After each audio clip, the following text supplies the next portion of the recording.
In meiner heutigen Präsentation möchte ich mich mit einem Thema beschäftigen, das für fast alle Studienanfänger von zentraler Bedeutung ist: der Wahl der passenden Wohnform während des Studiums.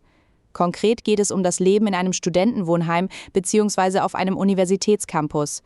Angesichts der akuten Wohnungsnot in vielen Universitätsstädten gewinnt diese Option immer mehr an Relevanz, bringt jedoch nicht nur Vorteile, sondern auch beträchtliche Herausforderungen mit sich.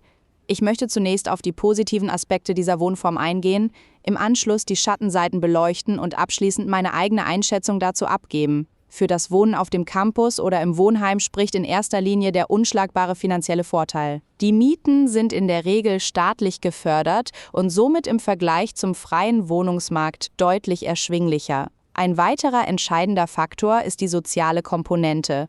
Das will ich mit folgendem Beispiel verdeutlichen: Ein Erstsemesterstudent, der frisch in eine neue Stadt zieht und noch niemanden kennt, findet im Wohnheim durch Gemeinschaftsküchen oder organisierte Events in kürzester Zeit Anschluss zu Gleichgesinnten. Meiner Erfahrung nach zeigt sich daran, dass der Austausch mit Studierenden anderer Fachrichtungen den eigenen Horizont enorm erweitert. Zudem entfallen lange Anfahrtswege zur Universität, da sich die Wohnheime meist in unmittelbarer Nähe zu den Hörsälen befinden, was eine erhebliche Zeitersparnis im Alltag bedeutet. Auf der anderen Seite darf man die Kehrseite dieser Wohnform nicht verschweigen. Die größte Herausforderung ist sicherlich der Mangel an Privatsphäre. Ein gutes Beispiel dafür ist das Teilen von Bad und Küche mit vielen anderen Personen. Dies führt im Alltag nicht selten zu Konflikten über Sauberkeit und Ordnung. Dazu fällt mir das Beispiel der Geräuschkulisse ein. Wer sich während der Prüfungsphase intensiv auf eine Klausur vorbereiten muss oder schlicht Ruhe sucht, wird oft durch Partys oder Flurgespräche der Mitbewohner abgelenkt. Ein weiterer kritischer Punkt ist die hohe Nachfrage.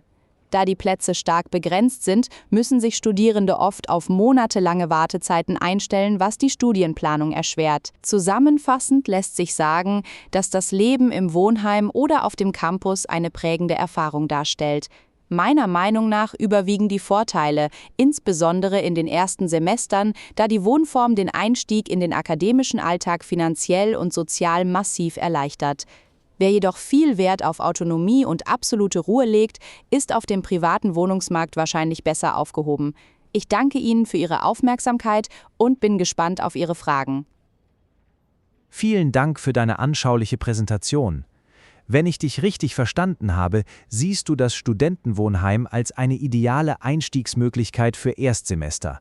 Du hast hervorgehoben, dass die günstigen Mieten und die Nähe zur Universität große finanzielle und praktische Vorteile bieten. Besonders wichtig war dir der soziale Aspekt, da man dort sehr schnell Kontakte knüpfen kann. Auf der anderen Seite hast du die Einschränkungen der Privatsphäre, potenzielle Konflikte um die Sauberkeit in Gemeinschaftsräumen sowie die langen Wartelisten für einen Wohnplatz als zentrale Nachteile angeführt. Du hast die mangelnde Privatsphäre und den Lärm angesprochen. Glaubst du, dass Universitäten strenge Regeln oder Sperrzeiten in Wohnheimen einführen sollten, um die Lernatmosphäre während der Prüfungszeit zu schützen? Das ist ein interessanter Ansatz. Ich denke, feste Ruhezeiten ab einer bestimmten Uhrzeit sind absolut notwendig, damit alle fair miteinander umgehen können. Allerdings sollte man es mit Verboten nicht übertreiben. Ein Wohnheim lebt schließlich auch von seiner studentischen Kultur.